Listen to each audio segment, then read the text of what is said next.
If you've decided that you need to start strength training, but you have absolutely no idea what you're doing, walking into a gym can be pretty intimidating. I was there once. Everybody else seems to know which machines to use and how many sets to do and how much weight to lift and how many reps. And you're thinking, am I the only one here who has no clue what's going on? You're not. And here's the good news. You don't need to know very much at all just to get started. In fact, after years of training people, I think beginners tend to worry about far too many things that just don't matter yet. It all takes care of itself as you go. There are really just 5 things that I think would help you understand where to begin. And if you get these 5 things right, you'll know enough to walk into that gym, start building strength, which is why you're there, and actually feel like you belong there. The first one is start with movement patterns, not a giant list of exercises.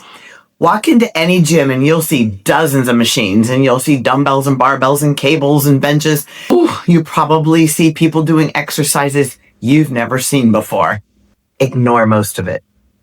I know that sounds radical, but seriously, you don't need to learn 50 different exercises to start strength training. Instead, think about basic ways that your body moves. You sit down, you stand up. That's a squat pattern.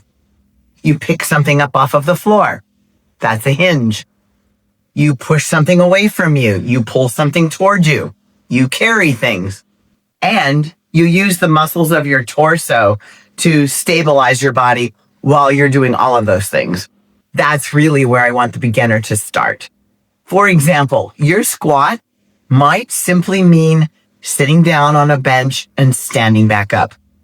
Your push and pull might be a chest press or a row where you're seated. Your hinge might eventually become a simple deadlift variation. But for now, body movements that are part of your daily life are a really good place to start. You don't need 5 different exercises for every muscle in your body. In fact, one of the biggest favors you can do for yourself as a beginner is to make your workout boring enough so that you can learn from it. Do the same basic movements for a little while. Learn how they feel. What are you feeling inside? Learn how to set yourself up. Learn what good form feels like. Have a mirror nearby so you can see how your body is moving. And then we can add things. There's plenty of time for variety later. Point number 2, machines are perfectly fine. This is something I really want beginners to hear because there's a perception out there that somehow using free weights is real strength training and machines are an easy variation. Nope. A machine is resistance. Your muscles have to work against that resistance. That's strength training. And machines can actually be a terrific place for a beginner to start. The machine gives you more stability. The movement path is more controlled, so you're not going to go off the beam and tweak something. It's easy to adjust the resistance just by moving a pin or a slider up or down. No hassle. And all of that means that you have fewer things to think about while you're learning. Let's say you're just doing a chest press right now. With dumbbells, you have to position the weights, stabilize them, control the path so you don't go off base, coordinate both arms together and figure out what your shoulders are doing, all while you're just trying to learn what a chest press is supposed to feel like. Put a beginner in a chest press machine, and we've removed several of those variables. Now, you can concentrate on doing a chest press, just the movement. That's useful. It doesn't mean you have to stay on there forever, and you may eventually decide that you do love dumbbells, or kettlebells, or barbells, or cables. Yay! But you don't get extra credit for making strength training more complicated than it needs to be. It's just practical, right? And there's no prize for graduating from machines. They are all tools. Everything is a tool. Use the tools that help you get started. Point number 3, start lighter than you think you need to. Your first couple of workouts are not the time to show you and everyone around you how strong you are. That's the time to find out what you're doing. And you're learning how to adjust your seat. You're figuring out where your hands go. You're learning the range of motion, how far in, how far out, how far wide. That's more important. You're discovering that 30 pounds on this machine isn't the same weight as 30 pounds on that machine. I mean, it sounds crazy, like 30 pounds is 30 pounds, right? However, cable machines have different calibrations. They have different pulleys in different positions. And you don't have to be a physics major to know that that does change the amount of force you need to apply. You're learning how your body responds during a workout, how it feels the next day. So I want you to think of these first few workouts, first couple of weeks, as information gathering. You're doing reconnaissance. You're collecting data. You're not taking a test. Start conservatively. If, for example, you do 10 repetitions and realize, oh, I could have easily done another 10. That's okay. Now you know. So for the next set, you can add a little more weight.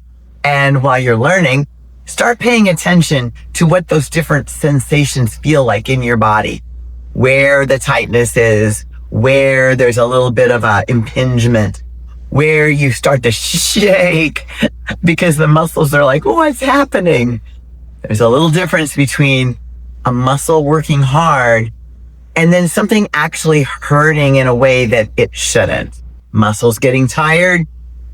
Good job. That's part of the training. Feeling effort increase toward the end of the set. That's eventually what we want. But if a particular movement consistently produces pain in a joint or somewhere that makes you think that doesn't feel right, trust your body.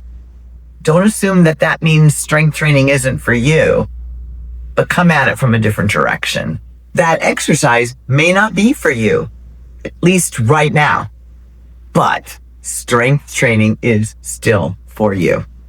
There are almost always other ways to train a movement or a muscle group.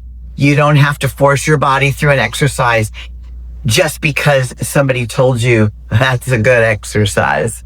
Point number 4, you want to learn what challenging actually feels like. So right now, everything that I've said so far is pretty reassuring and makes sense. But what I'm about to tell you now is it's time to work. Because once you have learned the movements and have gotten comfortable with the equipment, the goal isn't to stay with those very light weights forever. Strength training works because we're asking the muscles to do something that's challenging enough so that they have a reason to adapt and to grow stronger to be able to meet your demands. So, how hard should it feel? You don't need to train to complete failure, especially when you're just starting. So a much simpler way to think about it is this. Let's say that you're doing a set of 10 repetitions. When you finish number 10, ask yourself, how many good repetitions could I have done? Not sloppy repetitions, not holding your breath and twisting yourself into a pretzel to get the weight up. Good repetitions.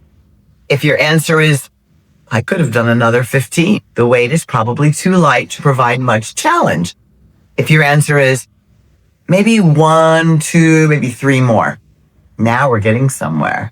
That's what we call reps in reserve. But you don't need to memorize the terminology.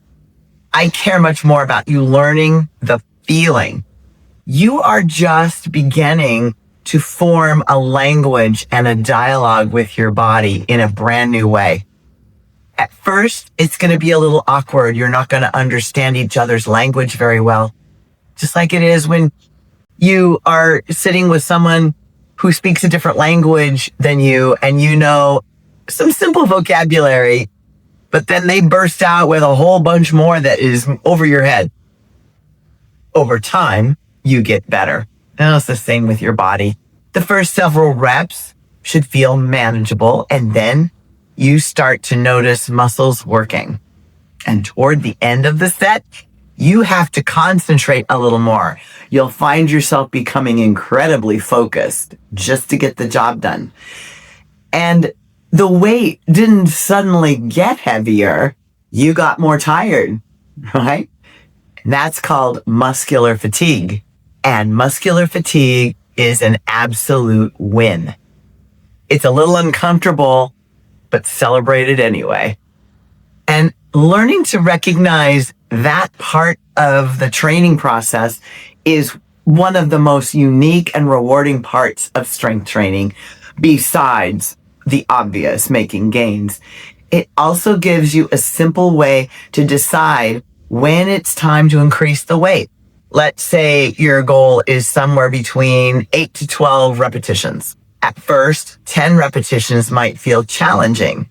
A few weeks later, you do 12 with great form and you think, could have done more. Congratulations, because you've gotten stronger. You are stronger than the day you started. So add a little bit more resistance gradually and start the process again. That's called progression. It doesn't have to be complicated. It's really quite intuitive. If you go gradually and really listen to your body and give it a chance to get a little tired. And please don't get caught up in comparing the number on your weight stack or your dumbbell size to what somebody else is lifting. Their 40 pounds has absolutely nothing to do with your 20 pounds. Anybody around you who loves strength training will see you with your 20 pounds. If they say anything at all, it'll be good for you. Keep going. The only question you need to ask yourself is this weight appropriately challenging for me? That is the only person we're training. Just me. The fifth and last point that I want you to remember is do less than you think you need to, but keep doing it. This may be the most important in the entire video because I see beginners make this mistake all the time. They decide they're going to start exercising and they're going to the gym 5 days a week and they've got 12 exercises, 3 sets of everything. They're sore, they're exhausted. And 2 weeks later, they are just done. You don't need an impressive program. Starting out, you need to be intelligent. You need a workout you're going to come back to again and again. For someone brand new to strength training, 2 full body workouts a week can be a wonderful place to begin. Enough time to recover in between, enough space to be able to hit everything in your body at least once. Pick a handful of basic movements. You might start with 1 or 2 sets of each exercise while you're learning. That's enough. Remember, right now, you're not trying to squeeze every possible result into every possible workout. I still don't do that now, and I've been doing this for over 2 decades. You have to sort of budget your energy and set your priorities, and you will learn to do that over time. So right now, keep the idea in mind. You're building a habit, you're learning a skill, and you're giving your body time to adapt. So don't try to squeeze every last ounce out of your body the first couple of weeks. You're giving your body that time it needs to assimilate and to work with you and to know what you're asking it to do. As you become more experienced, you can do more and you can add another set, slowly inch up the weight. That's appropriate. And maybe you can add a whole other exercise. Maybe eventually you'll decide you'd like to train 3 days a week. Fine. But let your training grow as you grow. Don't build a program for the person you imagine you're going to be in 6 months. You're here today. Build a workout for the person who's actually going to the gym right now. And if you walk into that weight room and still feel a little self-conscious, I want you to remember something. You do not have to earn your right to be in that weight room by already being strong. You're familiar with the old saying, church is for sinners. You don't go to church because you're already perfect. And I have to give you an aside. There's a story. I don't know for sure. I might have told it once on this channel, but it's very appropriate for this moment. When I first started training and my trainer took me to a big boy gym, you know what I'm talking about? Like big dudes with, the kind that a lot of women are like, I'm not going in there. Well, I was training for a bodybuilding show. I think he partly wanted to inspire me by looking at all of the, hard workers around me and stuff. And I was strong enough. I belonged there. But inside, my internal dialogue was, oh my God, what am I doing here? And he did the coolest thing he could have done for me at that moment. He handed me my dumbbells and he pointed up to the front of the gym, where there's a big mirror going all the way across and the rack of all the dumbbells. And then there's a bunch of benches and everybody sits on the bench and looks at themselves in the mirror while they're doing their exercises. And there was one empty one right in the middle. And he said, take these dumbbells, you walk up there and you take up space. And in that instant, I was forever changed. My mindset shifted because what he taught me was I deserve to take up space. I had been training long enough where I could go up there and look like I belonged. And you know what? All of my fears were completely unfounded. I went up there, I sat down, and I kind of looked from side to side. Nobody made eye contact. Nobody batted an eye. I mean, I thought, well, he's right back there. So if anything happens, like, what are these, a bunch of street thugs? No. They were very nice, as it turned out. But he was there to protect me if anything happened. I don't know what I thought. It's a funny thing. And I'm saying this because I know a lot of women battle with this. You belong. Take up space. The weight room is where you get strong. Every person in there looks like they know exactly what they're doing, but all of them had a first workout. I can assure you. They had to learn how to adjust the machines. They had to figure out what weight to use. They had exercises they couldn't do very well. And they were beginners. Now it's your turn. So, where do you start? Keep it simple. Learn the basic movement patterns. Use machines if they help you feel comfortable and teach you kind of the track to move in. Start light while you're learning. Gradually learn what an appropriate challenging weight actually feels like. You'll be able to tell the difference as you go along. And do an amount that you can actually come back to consistently. That's enough to start. And if you're watching this because you've been thinking about starting strength training, you haven't quite pulled the pin on it, make it to the gym door, I'd love to know what's holding you back. Tell me, is it not knowing what exercises to do? Are you worried about hurting yourself? Do you feel intimidated walking into that weight room? Do you need me standing behind you to tell you to take up space? Tell me in the comments. I read them, I respond to them, and it helps knowing what you're struggling with so that I kind of know what to talk about in the future if I haven't covered everything or if I need to go into something more deeply. And there's one last thing I want you to remember. When you're brand new to this, your first goal isn't to get strong. Your first goal is to become someone who wants to train. So show up. Give yourself permission to be a beginner. Everyone around you was a beginner. They can relate, even if they don't say a word. And then the strength comes next. And take this to heart. The tortoise is undefeated.